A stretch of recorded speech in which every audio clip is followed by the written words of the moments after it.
Olá! No NT Repórter de hoje você vai ver o mundo de outra forma. Como é perceber tudo de baixo ou encarar a realidade sem o auxílio dos olhos. Se prepare para acompanhar histórias emocionantes de pessoas especiais. Você vai ver que não há limites para o recomeço. O NT Repórter está no ar.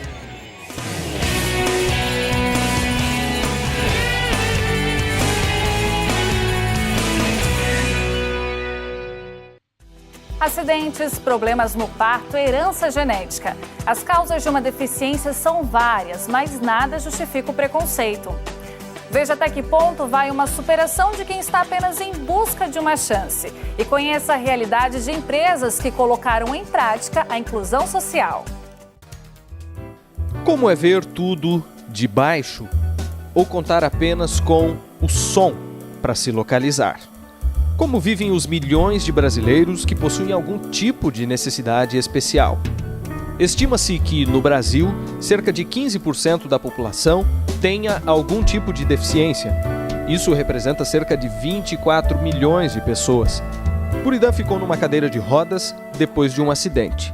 Sempre achava que eu ia deitar e no outro dia eu ia levantar, sair andando, né? Eu não admitia ter um carro adaptado, não admitia ter andar com uma cadeira de roda, né? Eu queria ser uma pessoa normal.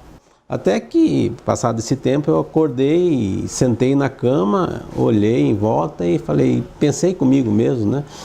Puxa vida, eu preciso dar um jeito na minha vida, porque eu não posso continuar da forma que eu estou, né? E aí eu comecei a observar que tudo em volta das pessoas normais, consideradas normais, são adaptações, né?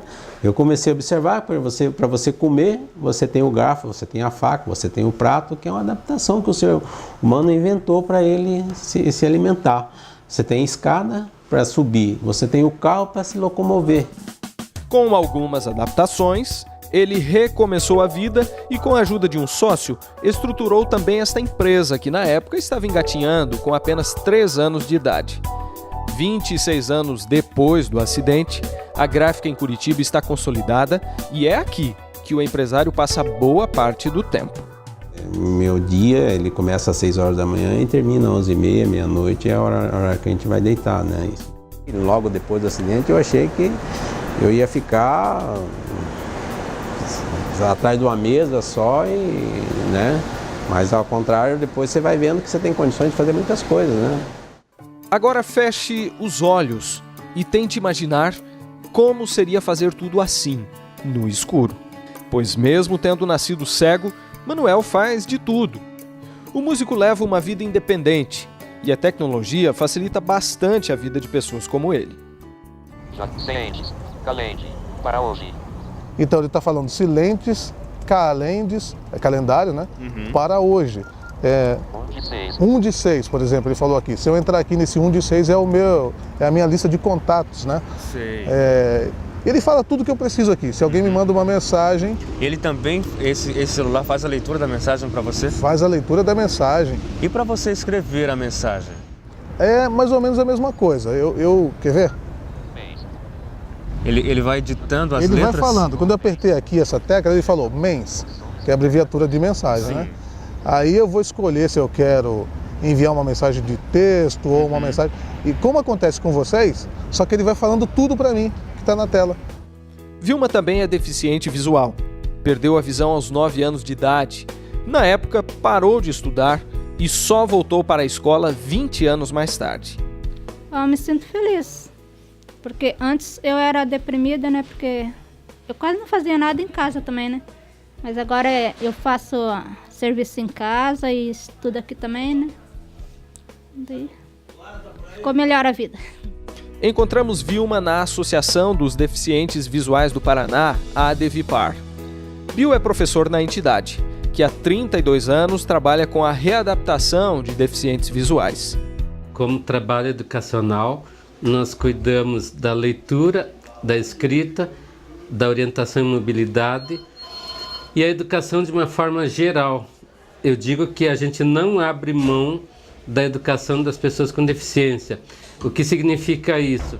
Nós fazemos ao contrário da sociedade em geral, que evita que a pessoa cega tenha uma educação normal. Foi aqui que Luiz também recebeu ajuda. Nesses bancos escolares, ele descobriu um novo mundo, escondido na ponta dos dedos. Com o tato, a gente vê muita coisa, a gente percebe muita coisa, né? Com a ajuda das mãos, aprendeu novamente a ler e a escrever. Trocou o lápis e a caneta pela reglete. Esse aqui é a reglete, né? A reglete e o punção. Com o punção que eu furo, né? Aqui ele forma os furinhos, né? Que é o braille, né? Pra gente receber o braille, né? Os pontinhos, né? E a reglete ela fica acoplada na folha, aqui no papel, né? O que você está escrevendo agora, por exemplo? Curitiba. Escrevendo Curitiba, né? Aqui eu estou colocando a data. Já o colega de classe, o Josafá, prefere escrever com a ajuda de outra ferramenta. Ele faz a lição de casa nessa máquina e nos dá uma rápida noção de como a escrita braille funciona por meio do aparelho. Ela escreve mais rápido do que a reglete, que o seu Luiz estava explicando ali, né? E a máquina é mais... Ela é mais ágil, então, possibilita que você escreva mais rápido. Ela fica melhor para a gente sentir o tato, né? Das letras. Aqui, no caso, são 6 pontos, né? São 6 teclas, né? Essas 6. Que nem eu já disse, né? É 1, 2 e 3, 4, 5 e 6. Quinta-feira. É dia de treino de um dos times da Adevipar. A equipe representa o Paraná em campeonatos estaduais e nacionais. Do grupo que está em quadra, só o treinador e os goleiros enxergam. Eles integram a chamada categoria B1. E bem na hora do treino, imagina, chuva num local onde o telhado é de zinco e onde os jogadores precisam ouvir a bola. Uma chuva não é bem-vinda. Chuva passageira, pessoal. Dá para treinar. Todo mundo aquecendo. Todos apostos, a bola vai rolar. Os ouvidos fazem o papel dos olhos. Por isso, mais do que nunca, é preciso prestar atenção na bola. Silêncio do público é fundamental. A bola que está rolando em quadra é a mesma que essa daqui. A única diferença de uma bola como aquela que você está acostumado a jogar é que ela faz um barulhinho para que seja localizada no jogo.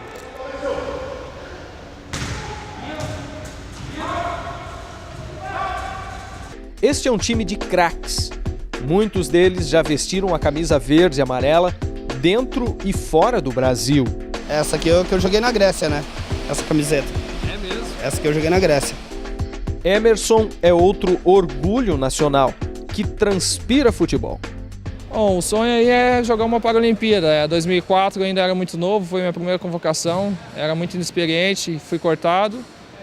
Joguei o PAN bem, fui muito bem, fui titular em alguns jogos, joguei titular contra a Argentina na primeira fase, contra o Chile.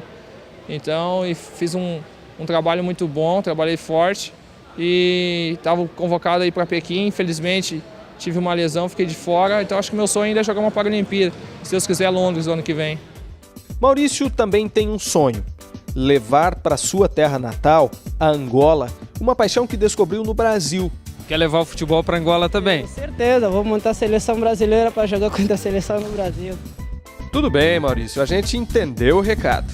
A emoção faz a gente confundir as palavras mesmo. Então, quando eu saí de lá em Angola, não sabia que cego podia jogar futebol, podia mexer no computador também, que foi uma novidade. Se para alguns o futebol é instrumento de alienação, aqui ele é um meio de emancipação. Através do esporte, nós tiramos muitas crianças de um isolamento, posso dizer assim. Por quê? A criança cega, uma visão antiga ainda do pai, da família, para proteger, de certa forma, proteger a criança, ele deixava em casa e falava: não, eu cuido, eu vou criar, eu vou ajudar, eu vou fazer a formação dele em casa. Isso era ruim, por quê? Questão de desenvolvimento motor, afetivo mesmo, social, a criança não tinha nenhum. E ainda hoje, 2011, ainda hoje, por incrível que pareça, acontece muito. Enquanto Edivan, Emerson, Maurício e os demais companheiros de equipe se superam em quadra,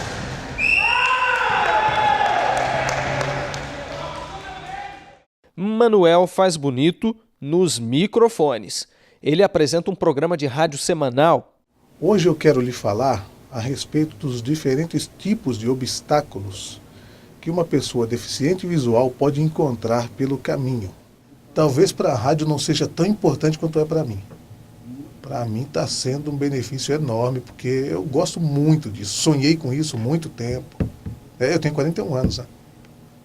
E muita gente chegando nisso aí com 18, 19, 20. Para Manuel, essa foi uma conquista importante, principalmente porque pode suprir uma lacuna ainda existente na sociedade, a falta de informação. O desconhecimento ainda é enorme, mas enorme, né? Tem gente que vem falar com a gente e começa a falar alto, por exemplo, porque acha que você não ouve o que ela está falando. Informação é essencial numa sociedade que começa a se adaptar para incluir o deficiente e que precisa respeitar os direitos dessas pessoas. Nas últimas décadas, algumas leis foram aprovadas na tentativa de maximizar a inclusão. Foi o caso da Lei de Cotas, criada em 1991. Essa legislação prevê a reserva de 2 a 5% das vagas para deficientes. Quem não cumpre a lei fica sujeito a multas que nem sempre são leves. Em Curitiba, há 22 anos existe o Centro de Apoio Operacional do Ministério Público, que serve para apoiar os promotores de justiça de todo o estado que atuam na defesa dos direitos da pessoa com deficiência. Aqui também funciona a Promotoria de Defesa da capital. Então, recepcionando reclamações, esclarecendo, tirando a dúvida das pessoas, ingressando com medidas judiciais e administrativas, quando da violação dos direitos da pessoa com deficiência. Nessa rede de supermercados, há alguns anos o deficiente tem o seu espaço. No quadro de funcionários, os portadores de necessidades especiais representam 15%. Ele sabe muita coisa. Então, quando entra um novo colaborador, entrou lá uma operadora de caixa, para perguntar de produto, de como que é o funcionamento, ela vai ter contato com um colaborador especial, que sabe e domina totalmente os processos. Não é toda empresa que se propõe a investir, né, ou seja, gastar dinheiro para qualificar um candidato, né, uma pessoa com deficiência, para ocupar uma vaga. Ela quer ele pronto. A desculpa é não, qualificação é um problema do governo. Eu tenho que gerar emprego e riquezas.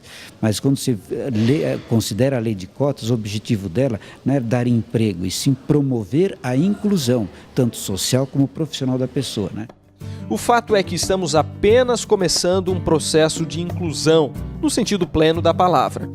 Mas aos poucos, a sociedade se adapta, faz os ajustes necessários, até mesmo em áreas elementares.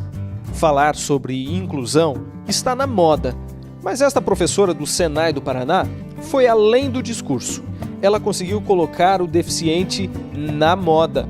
Depois de alguns estudos, Leni criou uma coleção de roupas específica para portadores de necessidades especiais.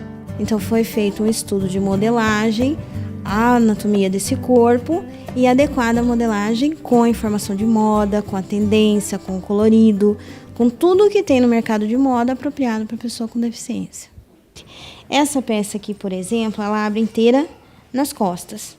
Então eu vou vestir a criança ao contrário, né, de trás para frente. Depois eu fecho e consigo aqui também, ó, embaixo do braço. A criança que tem bastante comprometimento, é difícil passar o braço. Então aqui a gente abre embaixo, na parte inferior, fecha, e na altura do cotovelo eu tenho um outro tecido que também ajuda na hora que ela movimenta. É maciozinho, então não machuca. Aos poucos, a sociedade faz os seus ajustes para incluir a pessoa com deficiência, mas ainda são várias as barreiras. Dia a dia, milhares de brasileiros ainda sofrem com as limitações básicas, como, por exemplo, o transporte público. Dentro da empresa, Buridan se locomove na cadeira de rodas. Mas no lado de fora, o meio de transporte é outro. Bom, Agora a gente vai pegar uma carona aqui com o Buridano, não é, Buridano? Para a gente saber como é que é a sua mobilidade no cotidiano. Como é que você vem da casa para o trabalho, sai aqui para outras regiões da cidade? Vamos lá?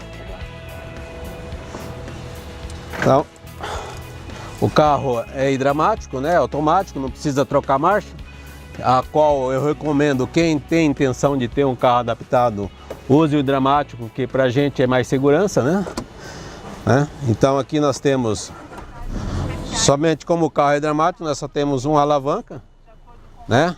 Para cima ela acelera, né? E para baixo ela freia, né? Então somente isso é o funcionamento da adaptação do carro, neste caso, né? Entendeu? O restante é a mesma coisa, igual para todo mundo, não existe regalias, né? A única regalia é que você tem uma certa facilidade, um desconto, né? Que no caso, desconto de impostos, né? E no caso de desconto de impostos para você adquirir o carro, né? Adaptado, né? Para quem não tem carro próprio, o jeito é depender do transporte público. Num terminal de Curitiba, encontramos Sabrina e William, esperando o ônibus de cada dia. Eles são cegos. Sabrina tem 2 empregos. De manhã trabalha como secretária numa universidade e à tarde o expediente é numa editora. Vocês costumam sempre utilizar o transporte público? Sempre. Só o transporte público. É a maneira mais fácil de a gente se locomover. Vocês já moraram em outra cidade? Dá assim para comparar? Eu sou de Fortaleza, né? E como é que era lá? Em comparação é bem melhor, né? Na verdade, eu já fui para outras cidades, já fui para o Rio Grande do Sul, então assim, já morei em Brasília até. E ainda, por mais que esteja ruim, aqui ainda é o melhor lugar que tem pra gente se locomover, né? Mas eu acho que ainda pode melhorar um pouquinho mais. Na verdade, a cidade nunca está pronta, né? Se você pensar, todos os dias você tem coisas para fazer e tem demandas 1000. Mesmo assim, Curitiba é uma referência no país em acessibilidade. As adaptações podem ser vistas pelas ruas, nos semáforos, nos ônibus e terminais. Entre os avanços registrados nos últimos anos está também a criação da Secretaria Especial dos Direitos da Pessoa com Deficiência. E o papel fundamental dela é justamente esse, é funcionar como articulador, como uma interface entre o desejo da pessoa com deficiência, respeitando todas as suas especificidades, e o poder público, né? Porque nós sabemos das nossas necessidades, das nossas urgências, e muitas vezes esse entendimento por parte do poder público ficava um pouco distante, né, entre a nossa real necessidade e o que eles realmente podiam oferecer. Curitiba hoje ele já está com 86% dos seus ônibus adaptados e 66% dos alimentadores.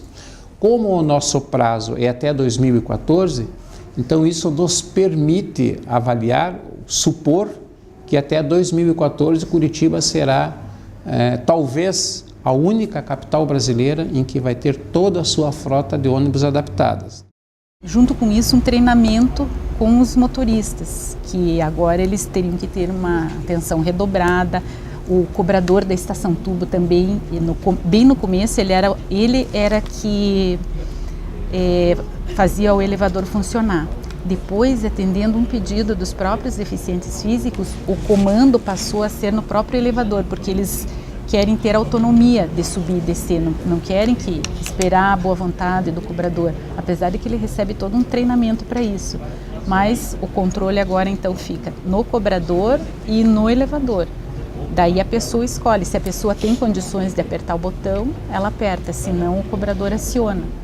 Depois que as pessoas começaram a utilizar o transporte coletivo, veio uma outra demanda também, que não era só por transporte coletivo, era por vagas especiais no STAR, para você deixar uma vaga especial. Então toda essa demarcação de sinalização começou a vir também pedidos. E também não é só a questão da própria prefeitura prestar o serviço. As concessionárias, assim, Sanepar, Copel, tiveram que ser conscientizadas. Por exemplo, você tinha uma calçada super nova, não podia chegar com um poste e colocar no meio da calçada. Então agora desses 20 anos para cá, tem essa consciência de todos. Mesmo com todos esses avanços, ainda tem muito para melhorar. Agora, obstáculos aéreos, eles são um problema muito sério, porque a bengala passa debaixo desse obstáculo e o seu corpo, se você não perceber de outra forma, o seu corpo vai de encontro a eles. Os orelhões, eles tinham que ter uma base inferior e na hora que a minha bengala tocasse nessa base e eu desviasse dela, eu já estaria desviando do que está em cima, percebe? O piso tátil, ele é uma revolução, é um negócio interessante para quem não vê, mas às vezes eu acho que quando o pessoal cria esse tipo de coisa, parece que falta o contato com alguém que vai usar aquilo. Por exemplo, nós estamos aqui numa praça, né? E no meio da praça não tem piso tátil. Então como é que uma pessoa cega vai andar em linha reta no meio de um espaço como esse aqui, sem ter referência para seguir? Então o piso tátil em praças públicas, em calçadões e tal, ele seria bem mais útil do que na calçada, por exemplo. Porque na calçada você já tem que seguir em linha reta mesmo. E nos terminais também é muito complicado, porque não tem nada que indique onde que estão as plataformas, onde que estão os pontos. Eu acho que seria, talvez, para ter uma pista tátil, algo do gênero. A dificuldade nos ônibus é que normalmente os negócios não funcionam. Isso aqui, ó, não é buraco, é curto. Não tem, ó, não tem. Mas aqui no centro de Curitiba ainda funciona bem. Os ônibus têm elevador, quase todos têm elevador. A principal dificuldade nossa é nos bairros. Normalmente os atendentes não sabem, o cobrador não sabe lidar com o elevador, às vezes derruba a gente. Então, uma das coisas que a gente reivindica bastante é que que os ônibus sejam testados antes de sair da garagem. Em Colombo, onde eu moro, não é testado. Normalmente você embarca e fica no meio do caminho, você não consegue ir para frente, porque quebra. Essa é a dificuldade da gente nos bairros. No centro funciona bem, normalmente é tudo tranquilo. Apesar de não ter, ó, como estão vendo, não tem condição de prender a cadeira. Aí você tem que se esforçar, porque qualquer freada que der, a cadeira pode atropelar a gente e a criança pode se machucar, né? Se para quem mora na cidade as dificuldades de locomoção existem, para quem reside em regiões mais interioranas, a falta de acesso é crítica. Segunda-feira, Sheila tem uma consulta marcada para ir ao médico, mas terá que cancelar o compromisso. O motivo? Não tem quem possa levá-la. Sheila mora na zona rural, a 35 quilômetros de Curitiba. A cidade mais próxima é São José dos Pinhais, que fica a quase 20 quilômetros da casa dela. Sheila ficou paraplégica depois de um acidente automobilístico. A família não tem carro e na região não há ônibus adaptado em número suficiente. Bom, se a Sheila fosse depender do transporte público, ela teria que seguir por esse trajeto aqui, por cerca de 2 quilômetros, para chegar até esse ponto que fica aqui nesta rodovia. O drama é que existe apenas um horário em que um ônibus adaptado para cadeirantes passa aqui por essa região. Que a gente pode até, quem sabe, pegar esse ônibus e ir. Só que daí você fica o dia inteiro lá, até esperar o horário que ele vai voltar, eu cedo tenho que passar a sonda para tirar a urina e meio-dia eu tenho que tirar de novo. Então se eu ficar lá o dia inteiro, se eu ficar o dia inteiro sem tirar a urina acaba voltando para o rim, onde me causa infecção, essas coisas. Então não tem como ficar esperando assim, sabe, o dia inteiro. A volta ao trabalho, a escola, são sonhos distantes no caso dessa jovem de 26 anos. Eu me casei com 17 anos, parei meu estudo para casar. E parei no segundo ano, não consegui completar. Então, se for me voltar a estudar, tinha que fazer o segundo e o terceiro para terminar ali, né? Completar. Quem sabe fazer uma faculdade, sabe? Eu tenho muita vontade. Só que, por esse fato de eu precisar de alguém para me levar, me buscar, fica complicado. Mas mesmo para quem ainda está longe de acessar direitos tão básicos quanto o de ir e vir, a força de vontade fala mais alto. Esperança, superação, recomeço. São características sempre comuns na experiência dessas pessoas. Por isso, é sempre tão difícil encontrar um sinônimo à altura que traduza tantas qualidades. Eu costumo dizer assim, que eu estou sentada nessa cadeira assim, aqui por enquanto, para me aprender, sabe? Que logo eu vou levantar quando eu estiver preparada. Vocês vão me ver de pé de novo.